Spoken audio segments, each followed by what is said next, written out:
The oil spill happened early. It happened in late June or early July.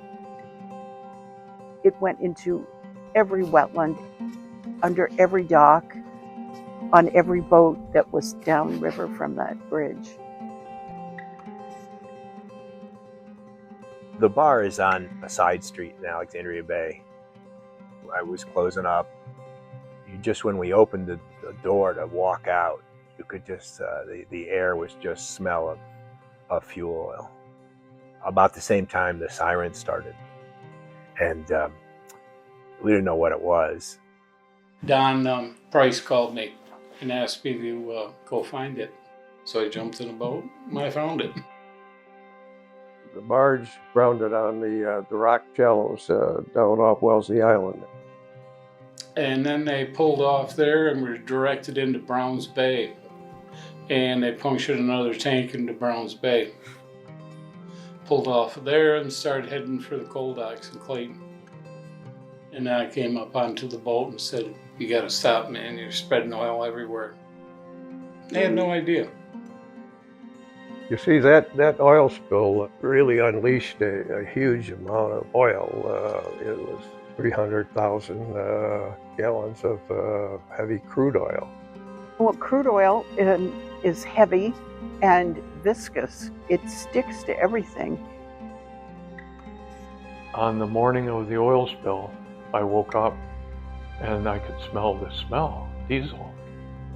When I got to work, obviously the NEPCO was upriver in Mason Point, and the oil was just coming right past John's.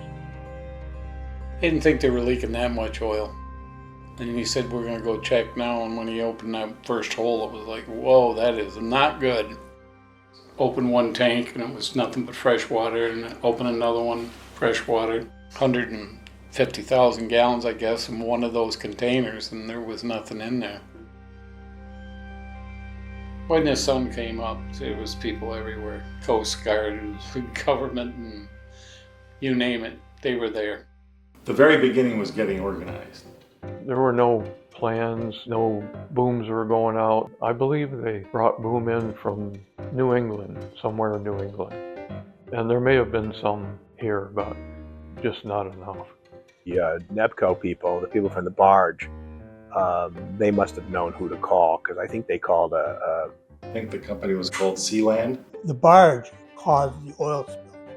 Sealand was hired to clean it up. Don Price owned Sealand Restoration, and he had a crew of muckers, people who would go and clean up oil spills and hazardous waste. I think they had a hiring office over on James Street, or some storefront. Somebody was sitting in there taking applicants, and basically if you could walk and talk and you looked reasonable, you were hired on the spot. It didn't take any experience to muck. Bend over, pick it up. I think Don Price hired every college student in the area. Once the oil got into the wetlands like this, which was in a couple of days, he just needed to hire anybody who was willing to work 12-hour days.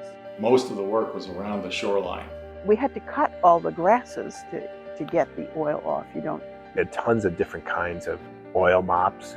These things that look like cheerleader pom-poms. Skimmers too. It's like a big belt that goes into the water, and this belt just keeps bringing the oil up, and it gets scraped off and goes into a tank and just keeps going back and forth. And every place you steam jenny the rocks off, you had to boom that off so it didn't get back into the water. The muckers, that was quite a sight to see those guys. It was difficult working there because things were just gross, and so you didn't like seeing the river look that way. What oil we hadn't gotten to sunk. It eventually gets enough debris and trash in it that it goes to the bottom, sinks there. The sun comes out, draws it back up, and the spill starts all over again. And in the winter time, it'll go right through the ice, just pull right up, and then you've got a real mess. Some people who were wearing protective clothing ran into trouble with getting overheated. It was really hard work. You were in there sloshing around with oil on vegetation and everything else that was contaminated by the oil. It wasn't clean looking when you were finished. I could see the rocks covered with it and throwing out the absorbent pads, and I didn't see us really removing a lot of oil. I mean, visually it was still there, and it stayed there for years. Every time you turned around, there was another set of rocks that needed to be cleaned.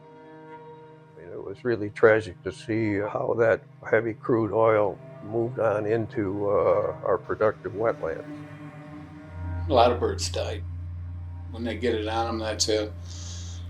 The biggest thing to them is when they try to get it off and they start eating it, and that ends up killing them. But this oil gets in and breaks that oxygen barrier to them, and then that's it. They just start getting so cold they can't take it anymore. Yeah, actually, the best thing for them was to wring their neck and kill them. Somebody brought in a heron, and I was just holding it and watching the weight of the oil pull the feathers off the spine, and Sammy Vafiatis took it away from me and killed it because that bird was not going to survive. For me, that was my moment of understanding how serious that was. We learned from the disaster research that when you get into that phase where people are trying to finish up the cleanup and get back to normal, it never goes fast enough. There's a certain emotional sequence that tends to unfold. It took a number of years for the vigilance, the hypervigilance, to wear off to the point where, okay, you're cruising along somewhere and you see the tub ring of the oil, very diminished. Some people wouldn't even notice it. Kind of check it off in my mind as, oh yeah, there it is. Generally speaking, there were a fair number of people who were afterwards were convinced this is going to happen again. There's nothing preventing this from happening again. It ain't all gone yet. We maybe haven't even seen the worst of the impacts of this one. You know, maybe it'll show up in a couple of years when the fish and the birds won't be there. The river is treacherous.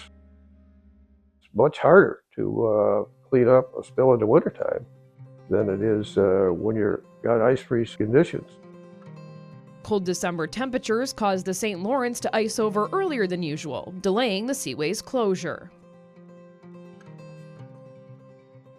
The Montreal Lake Ontario section of the St. Lawrence River has closed only 9 times in January, and we'll have to see if this year breaks the record.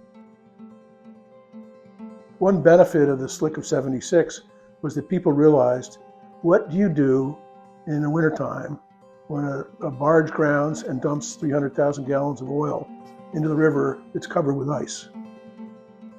How do you clean that up? After the NEPCO spill, there was a winter spill closer to Waddington. It was a smaller spill, but it was under the ice, which is worse. Not only when you look at winter navigation, you're looking at increased possibilities of ice damaging the hulls of vessels and spills at a time of the year that are going to be more difficult to control and clean up. The consequences are greater in terms of the inability to surround the spill, clean it up, and prevent further contamination of the water column. So it's 50 years beyond. I'm gratified by things like Save the River and the Thousand Islands Land Trust, because those both came out of seeing that this river was special and fragile.